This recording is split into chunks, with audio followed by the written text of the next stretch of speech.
Two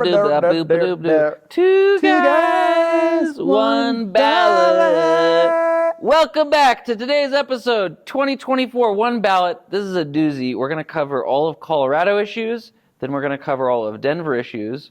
If you don't live in Denver, you can just give us a thumbs up and then leave. If you leave before the thumbs up, big trouble. Yeah. This is a long one, so, if you want to do this right, just pull out your ballot and fill it out as we go. This is like one of the longest, we've been doing this for a few years. This is one of the longest ballots.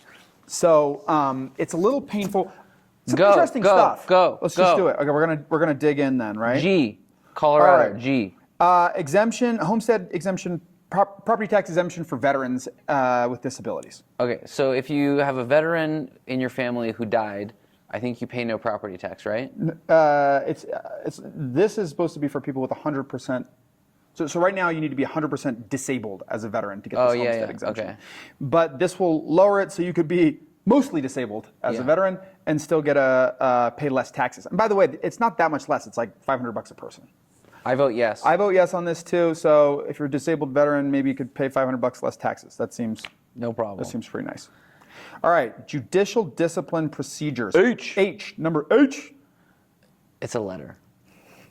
Judicial discipline procedures and confidentiality. This one says if there's going to be a committee of citizens and some other people, I don't know who exactly, but if a judge is in trouble, this goes to the committee for disciplinary hearing, right? Yeah. Right now there's already a committee that gets formed. This will be a different committee. This committee will have 4 judges, 4 lawyers, and 4 citizens. Oh. And then if there's a complaint against the judge, now that it will become public right away, and then this committee will have the final say instead of the Supreme Court having the final say unless there's an appeal. So basically somebody's concerned that judges maybe are not getting disciplined enough. Yeah. If you're for more public, transparent disciplining of judges, then you should vote yes on this, which is why I'm voting yes on it. I'm yes. It's pretty easy. Yeah, no problem. Yeah. It also offloads some work off the Supreme Court, right? Just it probably does. It down. Yeah. It probably does. And also if there's issues between some judge and the court, I guess there really should be some sort of independent panel, right, with the ability to review it. But I think the full disclosure point is good. Meaning as soon as a complaint is made in front of this committee, it becomes public. Whereas right now, it goes through the workings of the justice system, and we never hear about it. We don't like that. All right. Yeah. I. All right. Number I. Right now, well, if I kill Russell, I might still get bail. As of this moment, he's been really pissing me off. Yeah, it would. So first-degree murder is is there a constitutional bail exception for first-degree murder? So basically, what happened is some strange feature of the law made it so that judges cannot deny bail to people who committed first-degree murder. So what do they say? Murder. They set it for $1 billion? Yeah, so they set it for $1 billion. Okay. Yeah. And it's not just it's not that anybody accused of first-degree murder they can't just deny bail. It needs to be someone's accused of first-degree murder, which is the worst kind of murder, by the way. That's the highest kind of murder. And it needs to be that the evidence suggests to the judge that this person is getting convicted. Yeah. So I'm guessing some victims were like, what the hell? How did this guy get bail for killing my relative or something? Correct. This would prevent. So if you vote yes, it would allow judges to not grant bail for first-degree murder. Right. They'd be like, this guy is accused of murdering someone in cold blood, and just looking at the evidence here, they got a videotape. They got some evidence. Yes. So I'm a yes on this. So okay. they'll be able to deny bail to those people if they want. J, repealing the definition of marriage in the Constitution. I guess, yeah. Basically, this is a protect same-sex marriage kind of thing. It's already the law, obviously, both constitutionally and in Colorado, that same-sex marriages can happen. But the Constitution has some leftover old language, so if we repeal the old constitutional marriage definition, now it'll be really preserved that there can be same-sex marriage in Colorado. I think it's mostly symbolic. Mostly symbolic. But it's a yes. That's good. That's a yes. Okay, so that takes us. Wow, we're really flying through this ballot. Woo! K. K. Modify the election deadline so that somebody has to send something in a week earlier, right? Oh, all the signatures have to go in 1 week earlier than they come in today, so that I'm guessing the county clerks were complaining, hey, I don't. They were literally had at some cases a 24-hour turnaround between when some event happened and when they needed to mail. Yeah, vote yes on K to give the county clerks a little bit of leeway, right, or some budget. The deadline to firm up the ballot moves up 1 week. I'm a yes. Wait a minute, you're a yes? Why not? I thought you just had this whole thing. You're mad about RFK Jr. still being on the ballot, and you're saying they should be able to do it in 24 hours. No, I think removing somebody shouldn't need a whole lot of. If somebody says, "I don't want to run for office," and the ballot hasn't been printed yet, they should just take them off. They should just black out that row on the ballot. What's the difference? Well, shouldn't they just? So you're saying if they're going to add the guy? Yeah, because you got to like move, or you got to like. There's like designing the paper. I'm serious. And taking it off is what? You just black it out or delete the row. You say like person went out. Let's move on. Remove. All right. So we're both a yes on K. Both a yes on K. 79. Constitutional right to abortion. Ooh. Okay, so you guys know how there's this Roe v. Wade thing, and then the states have to decide whether or not they're going to permit abortion. What does this do? Well, okay, so abortion's already legal in Colorado. Okay, this would make it a constitutionally enshrined right. So for abortion advocates, right, people who are pro-choice. This is a good way to protect abortion from some legislative move, but it's already the law. The other thing it does is right now, certain public funds can't go to abortion, so it's mostly like government workers. Their health care in some cases, can't be applied. The funds from government healthcare can't be applied to abortion access. There's exceptions already, by the way, for like emergency abortion, but this is like elective abortion procedures, and this will allow basically you can do this with your private insurance, but the government insurance doesn't let you do it. So now, if we amend the Constitution, first of all, more people will have abortion access through their insurance. And then also, it will be protected in the state constitution from the legislature. Does this specify in detail, like term when abortion, or no, just like high-level abortion? Yeah. And then who decides the details? That's a great question. It's constitutional, so it's not like getting invested to some agency, right? Yeah. My guess is probably whoever makes this policy normally, maybe the Colorado Department of Health, or the legislature. Yeah. All right. They said the states decide. But it's a constitutional thing. I mean, I'm going to vote yes. I'm going to vote yes too, and that's good. Okay. Okay. So far, we're all yeses. 80. Constitutional right to school choice. Right now, it's already state law to permit school choice, right? Yeah, we have tons of. Right now, you can go to any student can go to any school in their district without paying for it, right? So that's how this works today. Yeah. There's like lottery. So there's capacity constraints. This is similar to the abortion thing where it won't actually change policy. Yeah. The interesting thing is on this one, like the right to school choice. This is obviously like a charter school, point here, because it enshrines in the law that charter schools are going to be one of the things that everybody has free access to, i.e. the government will keep paying for it. This prevents in the future if somebody's anti-school choice, like some policymakers. Yeah. This, by putting this in the Constitution, it would prevent them from blocking school choice in the future. Yeah. I'm a yes. I'm a reluctant yes. I could see people saying no, though, because I don't understand why this is constitutional. This doesn't rise to the level, for me, of like, do we have the freedom to marry whoever we want? Do people have autonomy over their bodies for abortion access? Like, I don't want to argue. He said yes. I don't want to argue with him about it. I'm a yes on this, but if you say no, I understand. Just vote yes for this one. This is one I would love. JJ? Yeah, why don't I explain what it is? You explain how you're voting, and then I'm gonna puzzle. I'm gonna be very confused. Yeah. Okay. So we legalized sports betting a few years ago. You guys remember? I think it was like DD. We probably did a video on it. We legalized sports betting, and that's kind of like that generates a bunch of revenue, right? That the state can use for various things, tax revenue from sports betting. Okay. But the way that our laws work, if you generate a lot of tax revenue and you generate more than what you thought you were going to generate, the government doesn't get to keep that money, right? They have to give it back unless they have some special permission to keep the money, right? Tabor says if you collect too much tax revenue, you got to ask voters for approval to keep that revenue. If you collect more than you told voters you were going to get. So they projected they were going to get X, but they got X times 2 in revenue. Yeah. Ironically, it's because the government banned all the freebies that the sports betting companies were giving away. So then they started charging for their products earlier, and actually it went well, and then they collected all this revenue. Yeah. Yeah. So they have more revenue than they thought they were going to get from sports betting, and now they either need to give it back, right? They're taxing the sports bettors. They either not the betting people, but they're taxing the companies. Okay, so a yes vote would allow for them to circumvent Tabor. And keep this money. A no vote would basically refund the taxes. It would basically support the Tabor regime. It would refund the excess taxes. If there are excess taxes that year.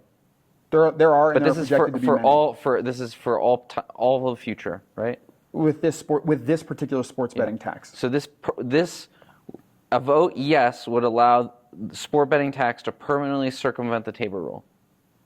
I guess if you consider it circumvention, yeah. What do you vote? I'm a no. Why? You don't want the government to have this money? Who do you want to have this money? I don't want them to circumvent Tabor. You understand that it's not going to the taxpayers. The people who paid this tax are casinos and sportsbook operators. So you're going to give like Caesars, who's operating a sportsbook here, you're going to refund our Colorado tax money to Caesars? Yeah. Why? They did business in our state and we taxed them. Why are we giving we're going to give money back to book operators? If you think running some kind of casino hotel is too profitable, why don't you just start one? No. They came into the state with this tax and they paid the percentage they thought they were going to pay. Yeah. It's just that they did better in our state than we imagined, so we got extra tax revenue. I think it's clear. You're going to give the. Are you? I want a simple. simple. Right now on camera. Are you invested in like a sports book? I have no sports book. Oh my God. God. I think their business is unethical. Okay. I'll go even further. You think their business is unethical, and so the money made from taxing them could be done, used for our, water. It's for our water projects, is what this money would be used for. What does that even mean? Like water. Water. Denver has to maintain aquifers. Aquifers. We're going to spend. No, I'm a no vote. Don't circumvent Tabor. You can choose between drinking water and Caesar's Sportsbook. Sasha's got Caesar's. Please, I pray for you to please vote yes. Please vote yes on JJ. All right, I'm a no on JJ. Holy He's a crap. yes. Whatever you want. KK. Firearms, ammunition, excise tax. So if you want to buy a gun. Our positions are reversed apparently on this one. I just saw the notes.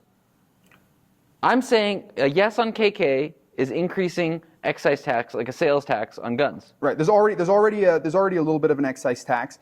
They want to make more excise tax, and they want to use the money for like mental health programs and crime victim support and things like that. Yeah. And you want to tax people who are buying guns, ammunition. You want more tax on I want more. If you want more taxes on guns and ammunition, you're a yes vote on this. This to me is like the most quintessential Denver city. People cannot understand that there's a whole state, right? There are people who live in rural areas. They have farms. There are not police departments nearby. They need to buy a gun for their own safety, to protect their livestock, there are uses for guns that are not like some guy in Denver wants to buy handguns. Most of the state this is not a vice thing for them. Okay, what's your vote, Russell? I'm 100% voting no. Russell wants guns and ammo to be cheap because he cares about farmers and rural people. Rural people who don't have money to buy guns. He wants them to have money to buy guns. I'm a yes. I want guns to be more expensive. I think they're too cheap.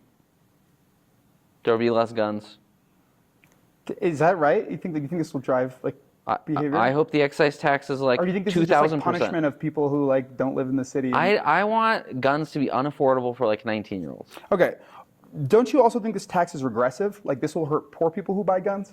I don't want poor people to buy guns, especially. We're gonna end it there. We're gonna end it there.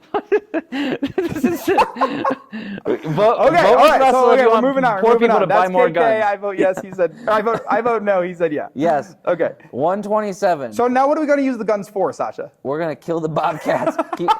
The bobcats, the lynx, the mountain lions.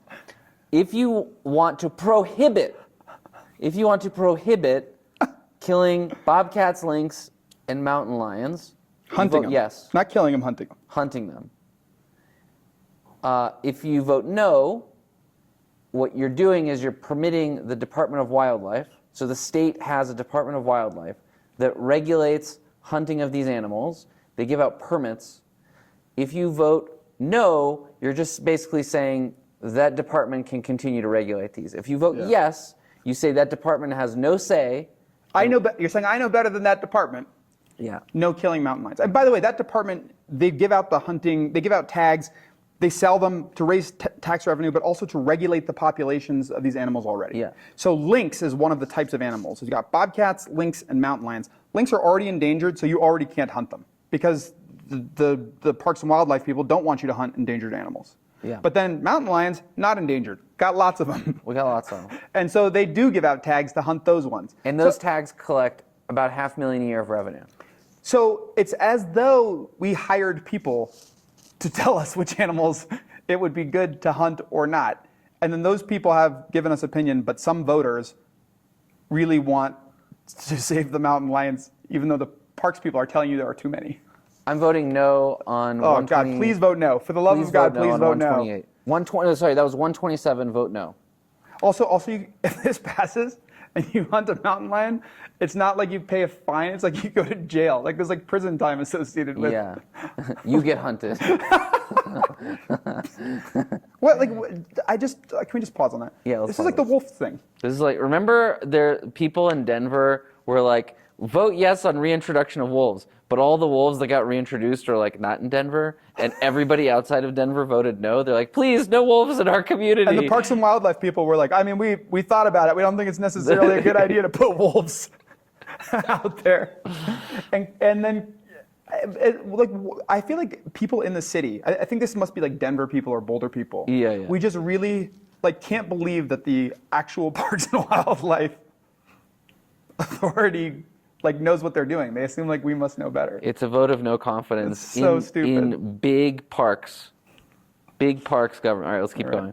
128, parole eligibility for crimes of violence. You want to explain this one? Yeah. So basically, one of the objectives of the prison system is to rehabilitate people. So when you commit a violent crime today, if you do education, you do programs, you're a model inmate, whatever. After you've served 75% of your time, roughly, you can get out early on parole because you're demonstrating that you've been rehabilitated, and because it's super expensive to keep people in prison. You have to maintain a minimum of 75%, right? So if you're sentenced to 10 years in prison, after 7.5 years, you are eligible for parole. If you've been good boy. prisoner, model prisoner, good boy, a good boy or girl.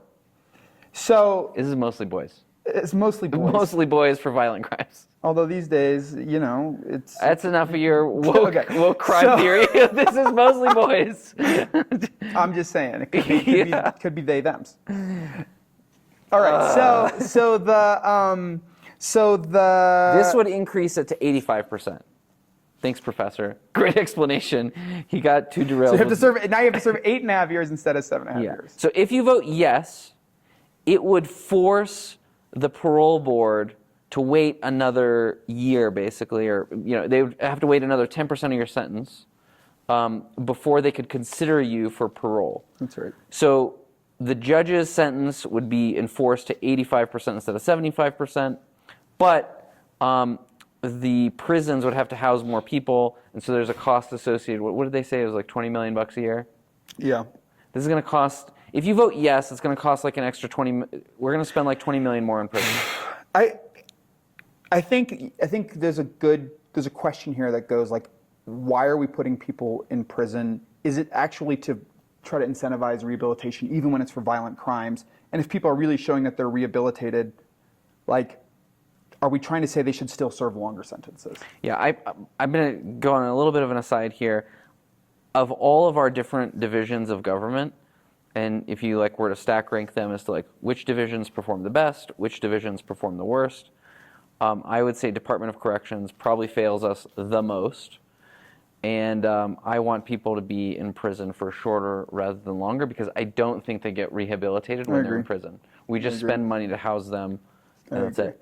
And it's not that people are just getting automatically spit out after 75%. It's like the parole board hears it and they determine, is this a good case? I think this is a no for me, so I'm a no on 128. I'm a no on this one as well. Okay. 129, establishing veterinary professional associates. This is a good one. This is very interesting. So I'm going to vote yes. Just vote yes. It's a good one. Yes. But basically, today there's like vet techs, then there's like actual veterinarians, and then the veterinarians are the ones who can do only the complicated procedures on, or more complicated procedures on animals. But there's a huge gap, right? And so like nonprofits like Denver Dumb Friends League, who a lot of you have probably adopted animals from, or have friends who have done that. They need veterinary people.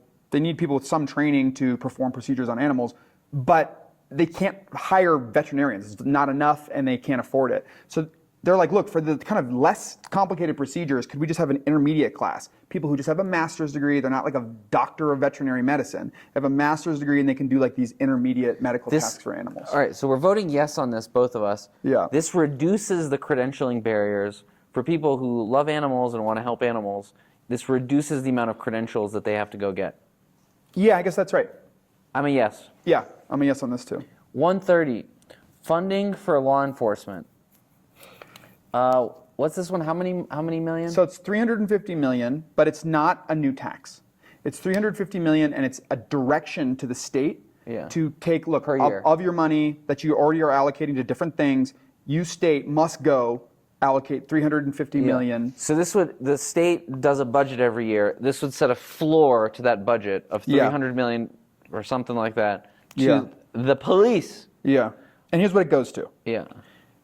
It goes to recruiting, training, pay, retention, and death benefits for first responders. Yeah. That's what this is for. I'm a no vote on this. Really? Yeah. Talk to me about that.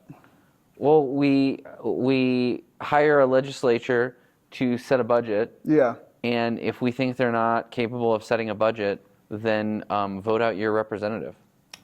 Wow, I was a yes on this. I think you just talked me out of it. That's pretty good. Because my thinking was, obviously we need like better recruiting, retention for police. And death benefits for police just kind of feels like that should be really something we should support. Yeah.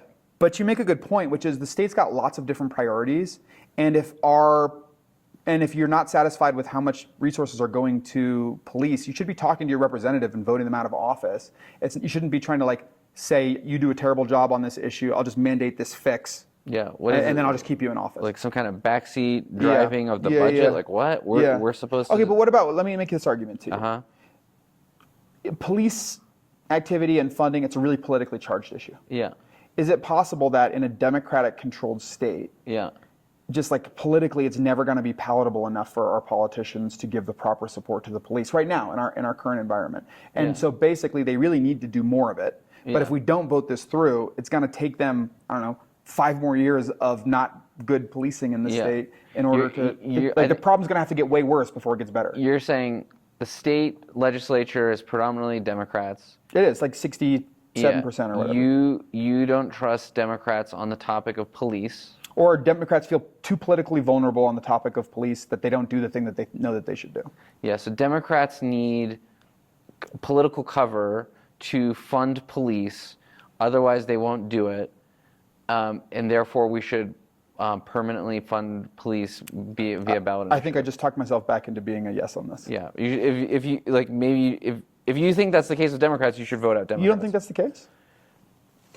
I think there's enough moderate Democrats that it isn't the case. But if Democrats are not able to keep communities safe, they will get voted out.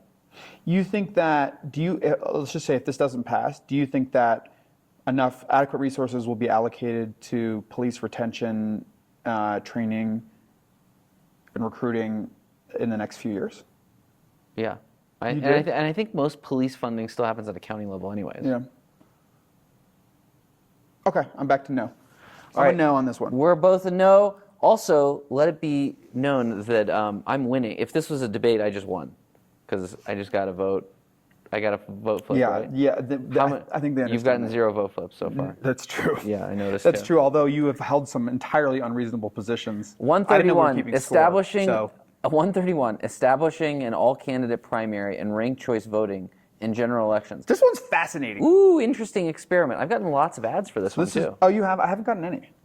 Also, maybe What does that say about us? I'm working and you have a lot of free time I'm on to watch Facebook ads. Live. Okay, so 131 ranked choice. Sasha, what is ranked choice? Okay. Okay, so Russell, what is ranked choice? All right, so normally when you vote today, you like fill in your bubble. You're like, that guy's the best guy. That lady's the best lady. Okay. Yeah. But this would allow you to say, and not it would.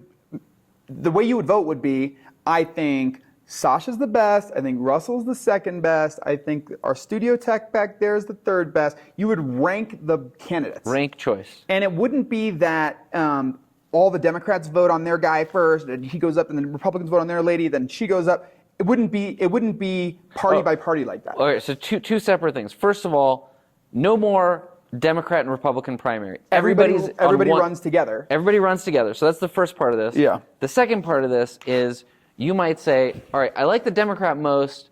I like this other Republican second most. I like this other Democrat third most. Right.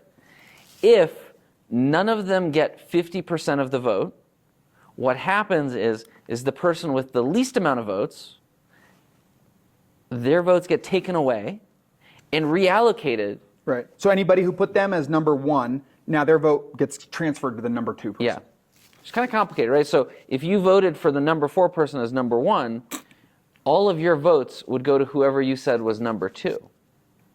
I'm not sure the details really matter all that much, although I think you're describing it well. The point is you're going to rank everybody's going to run together in one election, and you're going to rank your choices, and then the system of like kind of ranking is going to filter through. And I think there's a final runoff at the end. No, there's no runoff. Oh, there isn't? It just the calculation, it retabulates until one person has 50% of the votes. Wow. Okay, so they've done this in other states. So they did it in Alaska. Do you know that? Since 2020, they've done it in Alaska. And in Alaska, it has really driven a lot of voter engagement in the primaries. The way that the one in Alaska works is there's a who cares? It's fine. Okay, so then why should anybody support this, Sasha? I think this is an interesting experiment in democracy. I'm going to vote yes. I like the idea of change. I like disruption. I like that this is going to be an interesting experiment. It may fail horribly, or it may de-radicalize some of the loons on both the left and right. Or not de-radicalize them, but like remove them from power. That's like our best case scenario. Our worst case scenario is we have like a confusing system where people... I mean, it's for sure going to be confusing. I'm voting yes. I'm voting yes on it too, and it's because in the primary system, if you're like a Democrat, you got to like get all the Democrats real riled up to vote for you. Oh, the police are the worst. I don't know if they say that. That's not. We just have it. My bad. But then Mike Johnston, he apologizes to you. You never said that. And then over on the right, then they got to like say do some absurd right thing. They're teaching abortions in the schools. Yeah. They're teaching abortions to the bobcats. Yeah, bobcat abortions out of control. All right, so and then like the people who win this sort of like pep rally thing in the parties, that's not necessarily the best, and especially in Colorado where we have, I think the majority of the state's independent, is not aligned with the political party. Like this doesn't make any sense as a system for us to pick our candidates. So let's try this ranked. I'm with you. It's an experiment. Let's try this ranked choice thing. What a long-winded yes that was.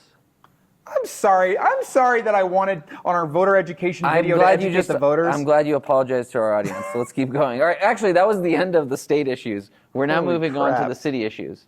Do you live in Denver? If yes, stay.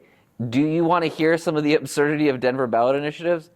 Definitely stay. Also, if you live in Boulder, I think you should stay on so you can hear what your people are doing to us. Because there's a bunch of stuff in here that was put on from people with Boulder, and it's not cool. Is that cool? It's not good. It's not good for us. Okay, but class is dismissed if you don't live in Denver. If you do live in Denver, stay right here. Do not leave. You are not released. 2Q, increase in increase in the sales tax.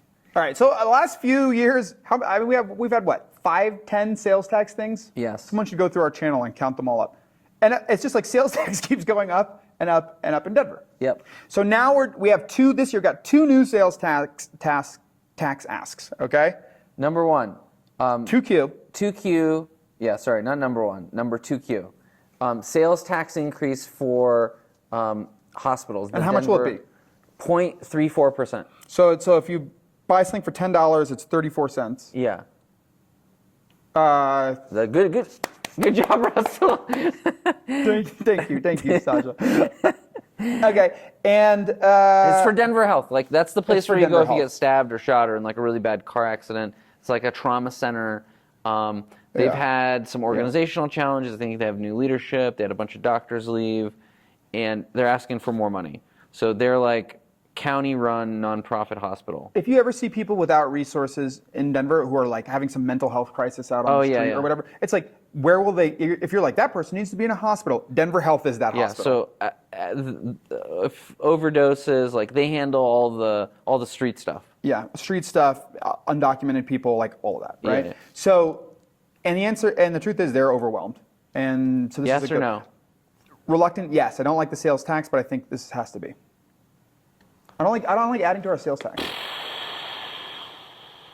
I'm like a kind of a no, but kind of a yes. All right, Sasha, where should those people go if they're not going to Denver Health? You're going to your house? No. You're voting yes on this? Yeah.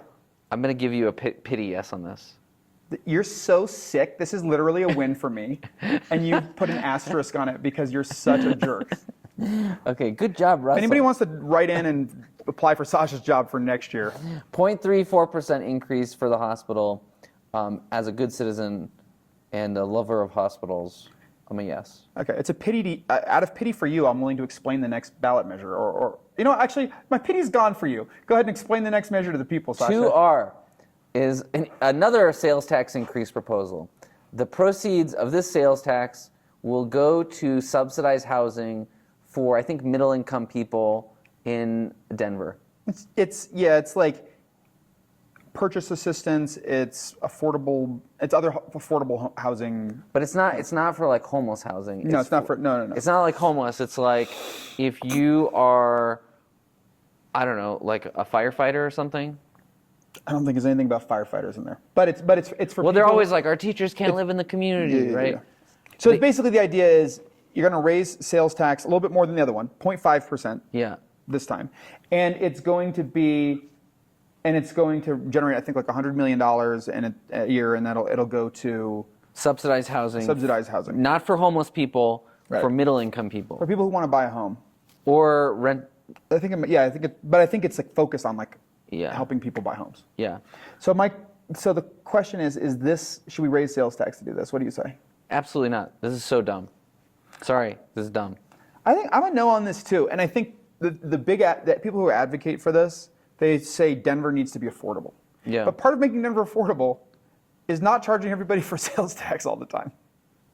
We're gonna increase prices on everything, so that middle-income people can bid up housing. Yeah. And sales taxes are. I'm going to do this fast so he doesn't shut me off. Sales taxes are regressive, so it means that if you're spending all of your income, you end up paying more tax than rich people who are not spending all their income. So this is not a good way to even if you support this idea, this is not a good way to finance it. Yeah. And if both of these sales taxes get passed, we're like charging Chicago sales tax rates. We're like approaching 10%. Is it that bad? I think horrible. It is approaching 10%. It's horrible. So that's like really part of my hesitation with the other sales tax. You want to charge me more for my guns, though? I don't have guns, but... All right, I'm a no on 2R. Russell's also a no on 2R. I'm a no. No on 2R. 2S, this is a real clown thing. Add a cabinet position for human rights and community advocacy. Yes or no? No, I don't even understand what it is. And I don't think and by the way, I tried to research this to find out what it is. And I tried to look up where this is already an office, I guess. It's just not a cabinet position. So I tried to look up who's in this office now. I couldn't find that information. This is some real clown shit. Show yourselves from the shadows. No on 2S. Fewer clowns in government. Or they should have just explained to us what they wanted us to approve. 2T. shall the city charter be amended to permit police and firefighters to be not U.S. citizens? In other words, can green card holders be firefighters? Can green card holders be firefighters? Can illegals be firefighters? I'm not going to dignify it. Undocumented people probably are not going to get employed by the fire department. They probably don't have the documents necessary to be employed. But if you're a green card holder, no firefighting. You can't. You got to watch the fire burn like the rest of us. I'm a yes on this one. Seems easy. Like they should just decide who they want to hire. We don't need voters to decide who they need to hire. Although this is going like viral on Twitter. Did you know that? Why? Because on one side of the equation, the right is like, these jobs are for American citizens, and the left is like, stop funneling people into the police force. So I think this might fail, even though this is inherently an extremely reasonable measure. Huh. So anyway, 2T. I'm a yes. I'm a yes on that. 2T. To you. Oh, to you too. Shall the city of Denver establish collective bargaining as a method for setting compensation or other terms? Who's this for? For the firefighters. This is for like the librarians. And the, this is allowed. So this one basically, to you is the question: should the city employees be able to unionize? Already, like the teachers, the firefighters, the police, the sheriff, they can unionize. But what about the librarians, right? What about the other people who work for the city? Are they allowed to unionize? City Council, Denver Library, Denver Water, Board of Adjustment, Civil Service Commission, the Clerk and County Recorder. Do you want them to unionize? What's next? The zoo? This might include the zoo. No, I don't think it includes the zoo. Why? I think it's got that list. All right, I'm a no on this. I think. Oh, jeez. Are you not a no? I'm a no on this too. Why are you a no? I don't think the government abuses its workers or mistreats them, and therefore a union is not in the interest of the public. I generally think that that's right, but I'm left with this question of why we're allowing some public workers to unionize and others not to unionize. Yeah, I think all of them should not be allowed. Like no police union. No, I think those are horrible. Yeah. I tend to think also like there's lots of opportunities for people to work in private sector. Yeah. And if you're going to work for the government, you kind of take the government's terms or you don't. Yeah. And it's already hard for the government to fire employees, to downsize departments, things like that. So like the idea of you're going to add the complexity of collective bargaining with unions to government work, it just doesn't feel right. So I'm a no on to you. If you don't want to work for the library, just go work for somewhere else. Right. No on 2U. 2V, this is the confusing one. Shall the city and county of Denver allow for binding arbitration in lieu of an advisory fact-finding process when there's an impasse between the firefighters and their union? All right, so we've been puzzling over this one, but we're pretty sure we figured it out. I think the firefighters union, like the police union and maybe sheriffs, like they can't go on strike. It can't be that they're like, we don't like the terms we're getting from the city, and so like we're just going to let the city burn. That like they're not allowed to do that. So the result is they go to a mediator basically, right, to help them resolve if they're at a deadlock with the city. But today, the mediator, whatever the arbitrator sends them, it's not binding. Meaning the city can still be like, we don't agree to those terms. So this would say we're going to go to an arbitrator. Arbitrator will come up with like, look, city, you said X, firefighters, you said Y. We're going to average X and Y, and we're going to come up with that as the middle ground. So this arbitrator will be able to resolve a deadlock. And it favors the firefighters union, I think, because they can actually get to a resolution now, whereas the city could just like hold out on giving them resolution. But this is supported by the firefighters union and I think the mayor, who you think would be on the other side of this if this was bad for the city. But then again, the mayor probably wants union votes. What do you think? I'm a no. The firefighters are acting in bad faith, as they have been for a very long time. Can you give us like the 2-minute version of that? Yeah, like the firefighters are the worst stakeholder in the housing process. And tell the firefighters your address. It's I live in Northfield. No. Northfield loves you, firefighters. All right, keep going. Yeah, exactly. You don't want them to find out where I don't want to. Yeah, because everybody's scared of them. Yeah. Cut the tape. So let's talk about this vote. Okay, so what do they do wrong? What's wrong? What would the firefighters? They put out fires. Fight them. Yeah. How many fires do you think we have in homes today compared to 30 years ago? The answer is far fewer. We have far fewer fires. Yeah. But the number of firefighters that we have has grown linearly relative to our housing and population. The amount of taxes we spend on firefighting has grown linearly. The fire trucks somehow keep getting bigger, even though like my computer shrinks. Everything about do you think the water is getting more compact? Everything about the fire department has grown, and it just doesn't need to. We have a housing shortage. We don't need 52-foot turnarounds on every cul-de-sac any longer. Oh, is that why they're so big?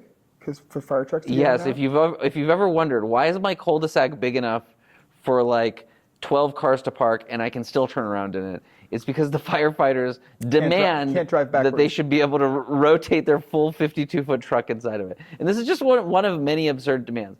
They also don't work normal hours. So the union has gotten them to be able to work in 24-hour shifts. Okay. Right? Because it's great for their lifestyle.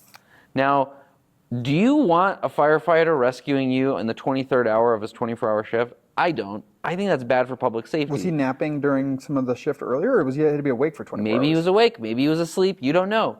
Isn't that always true when anybody's doing anything for you? You don't know how they slept the last 24 hours? I think firefighters should work normal schedules, normal shifts like everybody else.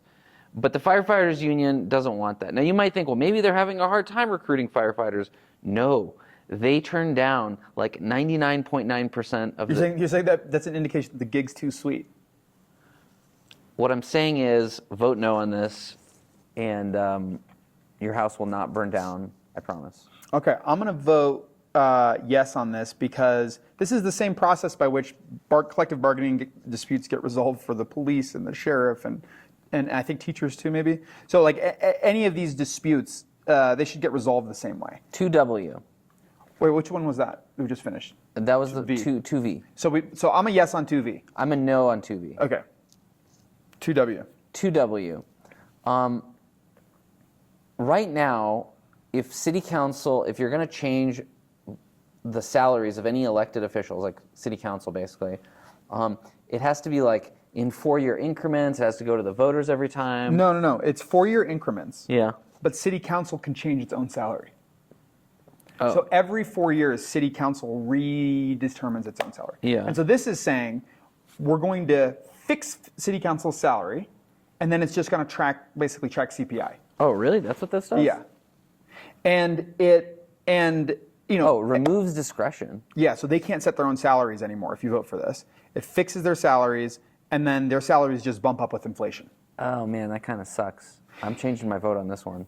Wow, I flipped Sasha just by explaining to him what the law actually is. Oh, sorry, folks. I didn't understand it. All right, so I think the case for it would be, why should city council set their own salary? Shouldn't we just, like, as voters, decide that their salary is good, here it is, and then it just tracks inflation? Why is city council, like, deciding its own pay? Yeah. I think most of city council is doofuses, and that's partly a function of low pay. And so I do think city council How much do you think they make right now? If I recall correctly, the city council president salary was most recently increased to $90,000. I think it's just over 100. Okay. Yeah. Maybe it was 90, it got increased a little. I think it's just over And then 100. if you're a regular city council person, what is it, like 80? No, I think they're all just over 100 now. Okay. But so you're saying $100,000 a year is not enough to attract? I think these need to be highly paid, prestigious positions, not that are highly competitive, because the people that are winning them right now, they're kind of like people that are willing to do a lot of self-promotion, but may not have income earning potential outside of these jobs, and we just get a lot of dumb stuff at city council. But do you think people are like, you really think there's anybody out there thinking, I would run for city council, but I don't like the salary? I've met them. They were really high-paid lawyers, actually. To afford those people, I think you're gonna have to pay them way too much. If they're high-paid lawyers? Well, like mid-paid lawyers. Lawyers make some money. Okay, so you're saying we need city council to be able to decide to pay city council more so that the city council that we have now will eventually get voted out in favor of smart people. Yeah, you asked me as a question. I've specifically had people tell me I would do city council, but it would require so much of a pay cut. It's just too harmful for my family. So they make $100,000 today. What number do you imagine would really change the quality of the candidates? I think it would probably be double. It'd probably be like two to 300,000. I think you're actually right. Actually, I agree with that. Yeah, like these are. But do you think city council is the right people to make that decision to up the salaries of city council, or do you think the voters should decide that? Yeah, if the salary's too rich, great, more people will apply for the job. I genuinely think. So you're like city council. Go enrich go themselves. Nuts. Yeah, they should enrich themselves. Oh, I hate that you flipped me again. Oh, okay. I was a yes on this, but now I'm a no. Okay, so I'm a no on, is this 2W? 2W. I'm a no on 2W. Sasha's a no on 2W. I flipped him on 2. I didn't even read it. All I had to do was listen to him talk about it. 308. That's what I get for explaining it to you. Shall the city and council, blah, blah, blah, blah, shall they ban the sale of fur products? So if you know like Sheplin downtown store or whatever, you see all those fur. They got like fur the in the sheepskin stuff in the yeah. windows. There's like this was like bankrupt like 2 companies. There's like 4 stores. Yeah. Literally, there's like 4 stores. I'll be severely harmed by this. And like the Texans. And the stock show will lose like 6% of its revenue or whatever. This is the dumbest thing ever. No. So, by the way, so this is. Literally, it's. Is this the Boulder people? Yeah, it's called like Boulder Pro people. Animal Future or something. From Boulder, came down to run a ballot initiative in Denver. Without hearing any more, I hope you will reject. No. I hope you would reject anything that they want. 309. Shall the voters adopt an ordinance prohibiting slaughterhouses? Okay. No slaughterhouses in Denver. That's what 309 is. Yeah. Who do you think was behind that? Same idiot. That's the same guys. They're from Boulder. Vote no on 309. Do you know? Did you know that there was slaughterhouses in Denver? Maybe like the Purina or something like that. Did you care? No. Does anyone care? Why are we doing this? Well, what's funny about this one is it's like, what is it like? Are people going to all stop eating meat? It's just like going to come from Adams County or something. They're just going to move it. Yeah. They're going to move it. It's all going to Glendale's going to become the slaughterhouse and fur capital. Yeah. The free trade zone of Glendale. I don't know. Boulder people, if you're watching this, I don't mean to offend you too much, but like, stop it. Stop it. Knock it off. That wasn't even offensive. Say what you wanted to say. Knock it the fuck off. Okay. Seriously. Go do it in Boulder. Like ban meat or like whatever you want to, just stop. All right, we got 3 more. Why? We got 3 more. These are money related. I can't do anymore. No, I'm just kidding. All right, These are 3 more. 4A. Is this more Boulder? No. Okay. This is Denver. Okay. Allow the schools to issue another $1.9 billion of debt. Yeah, no tax increase. They're retiring debt. They paid their debt down. Now they want to put air conditioners and security systems in the school. So they want to issue more debt to do that. Sasha, do the children deserve air conditioning or safety? Did you notice how Russell was like, no new taxes, like it's free, right? He's like, oh, it's just like, what do you mean this is free? What? No new taxes. $1.9 billion they want to spend on real estate instead of just selling some of their real estate because they have a declining population of students. I'm a no vote on this. They don't need more capital expenditures. They should sell some of their properties and reinvest in the schools that they have. That seems like so difficult for them to do. They're going to have to like consolidate schools. Oh my God, we got to do difficult things to be an effective government.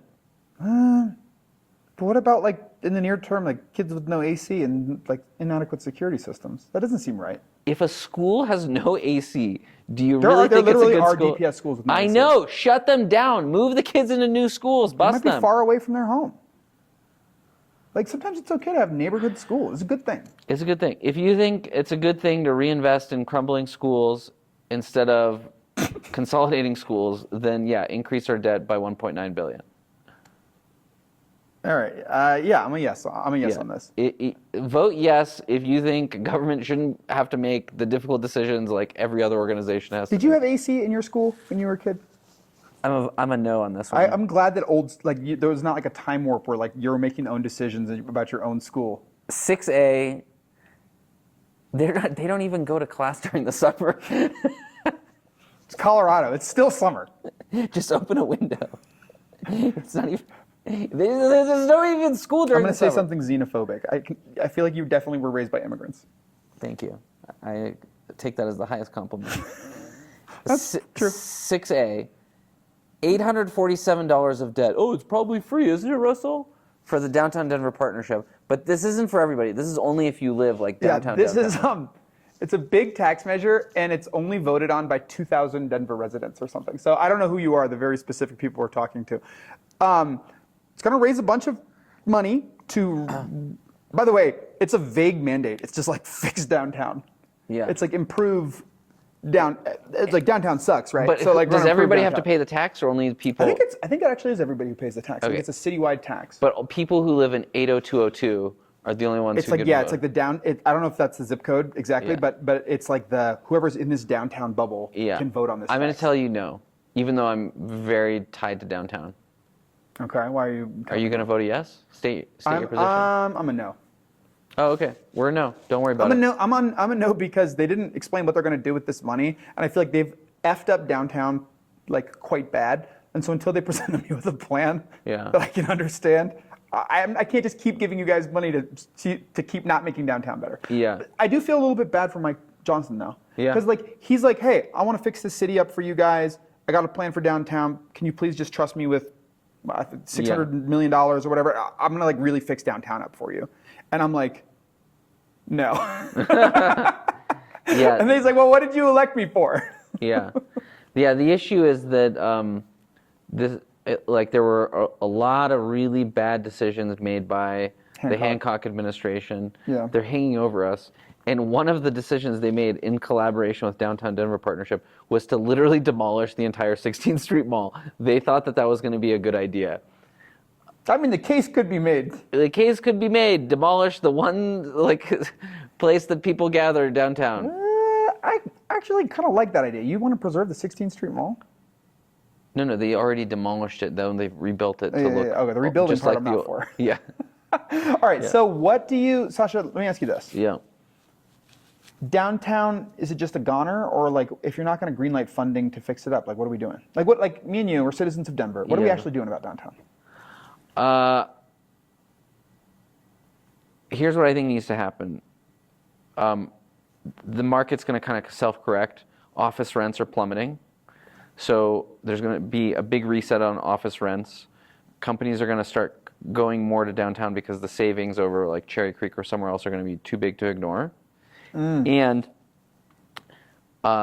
we have to pressure City Council to allow, basically deregulate housing more downtown. Yeah, so you can convert. So that you can convert, so that you attract a lot more private capital. Yeah. So when there's people living downtown and there's companies working downtown, things will fix themselves. Yeah. The other big issue that I think it's like a pink elephant that nobody wants to talk about. What is a pink elephant? It's like this thing that I don't want to explain it right now. Do you not know what it is, or you don't want to explain it? It's the thing. It's a giant thing that everybody can see, but they're ignoring. That's what a pink elephant is. Okay. Did you just? I didn't know that. Lawyers. It's not Latin, so I don't follow. Yeah. The thing that everybody is ignoring willfully is the black hole known as Auraria. I call it our Pyongyang district because if you go there on like a Friday afternoon, you just see big wide streets with no cars and like people dressed in police costumes. What area is this? Like Auraria Parkway to the highway? It's actually the largest part of downtown with like virtually no housing in it. Where is this area? It's from Spear to I-25, basically from Spear to the Broncos Stadium, and it's south of Ball Arena to Colfax. So the city has to figure out. It's like back behind the university, kind of. It is the university. So you're saying the university? That's the Auraria campus. Is not a good use of space. It's a total dead zone for commerce, for livelihood, because it's a university. Well, there's a theater there. There's Denver's second largest. There. Yeah, there's Denver's second largest library is there. The issue is that it also has the largest rec facility in Denver. The issue is that don't talk me into it. Yeah, it's completely disintegrated from downtown. Like from disconnected, downtown. yeah. Yeah. The stewards there have demonstrated they're not capable of being good community participants. What ballot measure are we on? Yeah, sorry. All right. You asked me for answers. I'm telling you, no on 6A. These people are not making good decisions for us. Yeah. I agree with you. So I'm 7A. 7A. RTD. What do they want to do, Russell? They want to circumvent. They got extra. Yeah, they got extra money. Oh, RTD found some extra money. Can we please keep it? Okay. We've been doing such a good job. Please trust us with more money. We built all this stuff, and you guys don't ride it. So please, please. Okay, so RTD. Let me make the RTD case. Yeah. Yeah, they're like, yeah, we didn't do everything good. It's pretty bad. There are violent Mad Max gangs roaming the tram or whatever throughout the city. No one wants to ride it. We could hire a security force and clean things up, make it a lot better, if you could just let us keep the money. And what do you say, Sasha? You're like, no. You're like, forget it. You blew it. Yeah, it's like you're. Please, sir. It's like you give a third grader, here's $100. Go to the grocery store, buy food for a week, and he comes out with just a cart full of ice cream, and then you're like, all right, I guess that'll do good for a week, right? And he's like, I actually need more money. I forgot to buy Lunchables. This is what happened. We bought trains, and we bought some buses.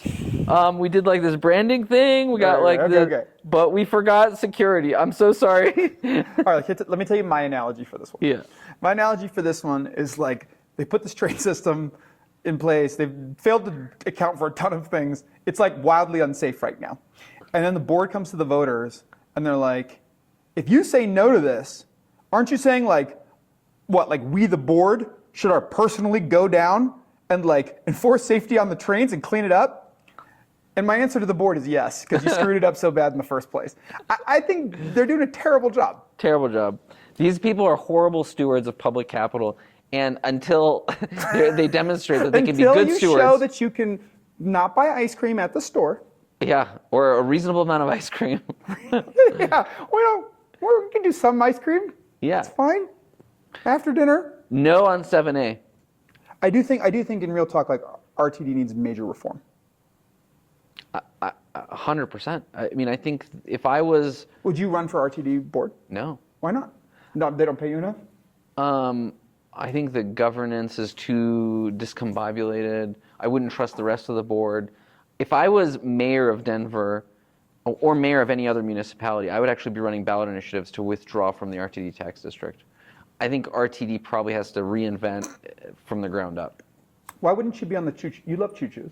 I love choo-choos. You love choo-choos. The man loves a good choo-choo. Good bridge. Yeah. Good rail line. But why you wouldn't even try to get involved? No. Why? I really don't get it. Just because you're I don't trust other people? No, because I think the ability to affect change in such a weak bureaucracy is low.